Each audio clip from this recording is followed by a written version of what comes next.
All right, so let's try to unpack this. We're doing a deep dive today on a question that honestly it sounds less like policy research and more like something out of a sci-fi novel. Absolutely. The ultimate sci-fi question, really.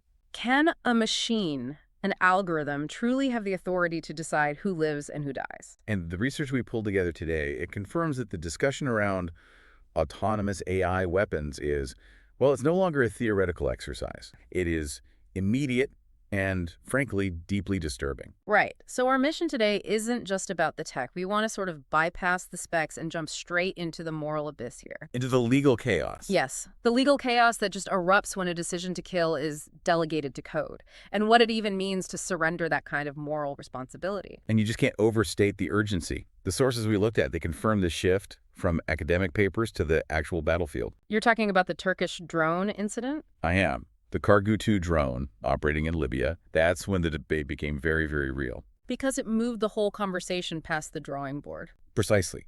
The reports indicated that this drone was operating in a fully autonomous hunting mode, Hunting mode, meaning what, exactly? meaning it had the capacity to unilaterally select and engage a target without a human in the loop to confirm.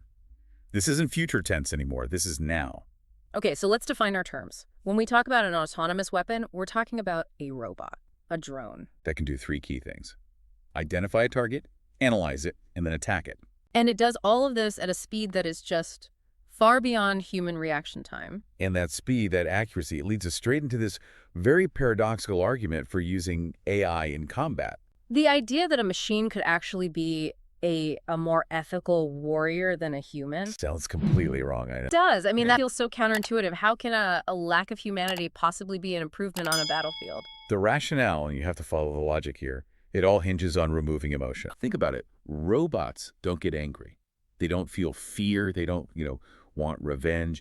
If you look at the history of war, the real catastrophes, the atrocities, they're almost always linked to intense human emotion. Panic, revenge, just sheer exhaustion. Exactly. So the machine eliminates the most unpredictable and frankly dangerous variable in combat, the human mind.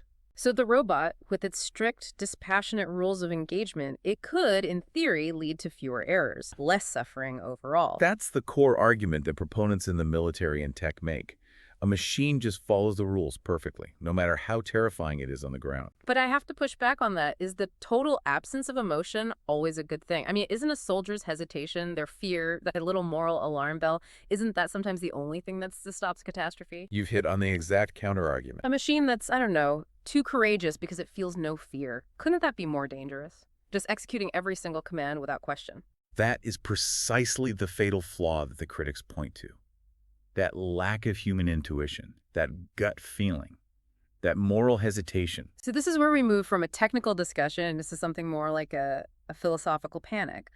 We're opening a door that is incredibly difficult to close. Because the algorithm, it just has no sense of danger, no ethical weight to its decisions. And this weakness, it translates into some really terrifying failure scenarios. The sources detail one we could call the school bus nightmare. It's a chilling scenario. So what does that actually look like? I mean, walk us through the mechanics of that kind of failure. Okay, so imagine this. You have an algorithm, a really sophisticated one, and its only job is to strike anything that matches the complex profile of an enemy tank. Right, a specific visual profile. Exactly. But then, external factors come into play. Maybe it's heavy dust in the air, maybe atmospheric distortion, a bad camera lens, and the AI misinterprets the data. It sees a civilian school bus, And its profile momentarily overlaps with the threat profile it was given. and it strikes. A devastating mistake. But the real philosophical catastrophe is that the machine is completely incapable of understanding the weight of its error. It can't feel it. It doesn't know what it's done. No. And that gets to the real philosophical problem here, the trivialization of human life. We're reducing the value of a person, their inherent dignity, to a computational equation. I remember reading in one of the source analyses a scholar just lamenting that a human life had become a variable. Yes, a variable in code with a value of either 0 for live or 1 for die. Just think about that.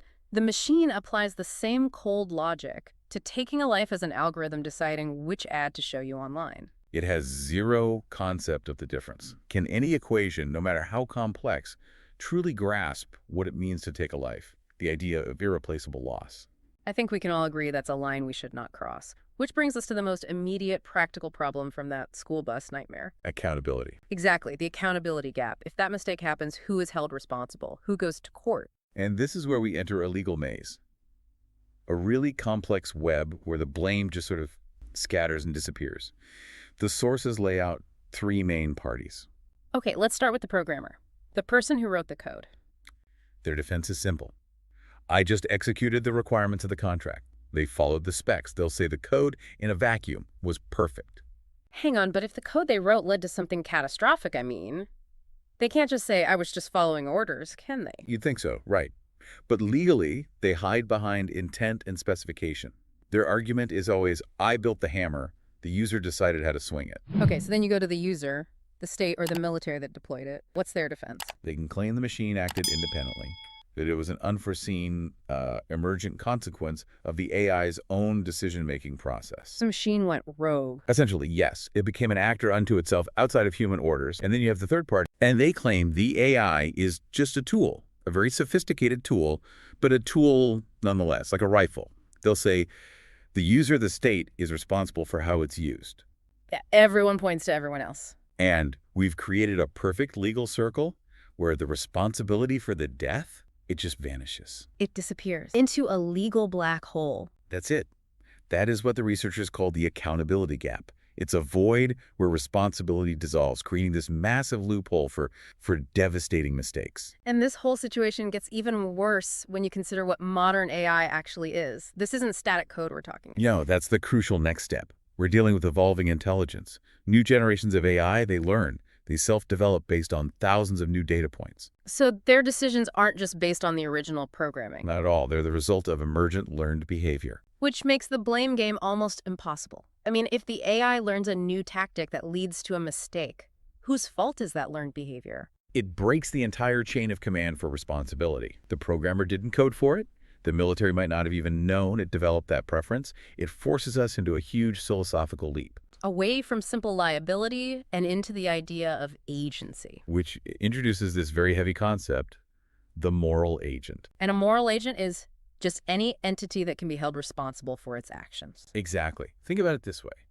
We don't blame a storm for destroying a house, right? It's a force of nature. It has no intent. But we absolutely blame a distracted driver for causing an accident. Because they're a responsible entity. They have agency. So the core question the research forces us to ask is this: should this sophisticated learning AI be treated like the storm or like the driver? So if we start treating the AI like the driver, not the storm, then you're deeming it a moral agent. and that's creating the first non-human moral agent in history. That's unprecedented. Completely. It changes everything about our legal and ethical foundations. It forces us into this uncomfortable new space called post-human ethics. The problem then becomes one of just basic definition. How can we possibly program an AI to understand a human concept like threat? It's so relative, isn't it?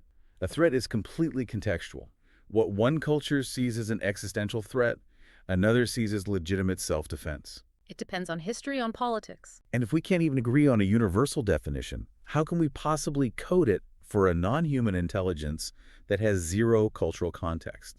The machine is just left with crude statistics. And the general feeling in the sources is that by handing over these gray area decisions, we're forfeiting our own ability to handle them. We're outsourcing our moral competence. That's the real danger. The hardest decisions in life, in war, they live in that murky middle. And when you delegate that gray area to a machine that only wants objective certainty, we risk losing our own intuition. Which brings us to some really difficult existential questions. Should an emotionless entity that cannot feel regret, should it be making a decision that a human might spend a lifetime recovering from? There's no mechanism for guilt in the code. And if morality is tied to consciousness, to the ability to regret causing harm, can a machine ever truly be ethical? Or is it just a simulation of ethics? And this leads to that final dramatic paradox we talked about. On the one hand, you might get rid of human error, of fear, of prejudice. The machine's decision would be cold, purely objective, free of bias. You would also be completely devoid of compassion, of mercy, of any kind of hesitation. It would deliver objective execution without judgment. And you're left with this really stark choice. Yeah. What's worse? Human bias and all the injustice that comes with it, or this perfectly objective but merciless justice from a machine. And that is the essence of post-human ethics, the idea that moral decisions might not be just for humans anymore. So this deep dive, it's taken us from the Cargu 2 drone all the way to the moral agent, to this potential loss of our own moral intuition. The tech is forcing us to ask some really unsettling questions. We started out by asking if a machine can decide who lives and who dies.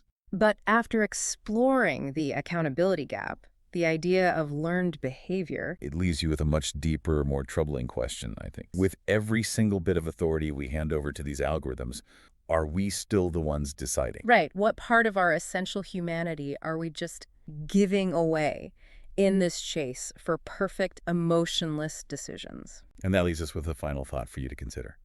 Maybe the most important thing these systems show us isn't about their future capabilities, but what their creation reveals about us.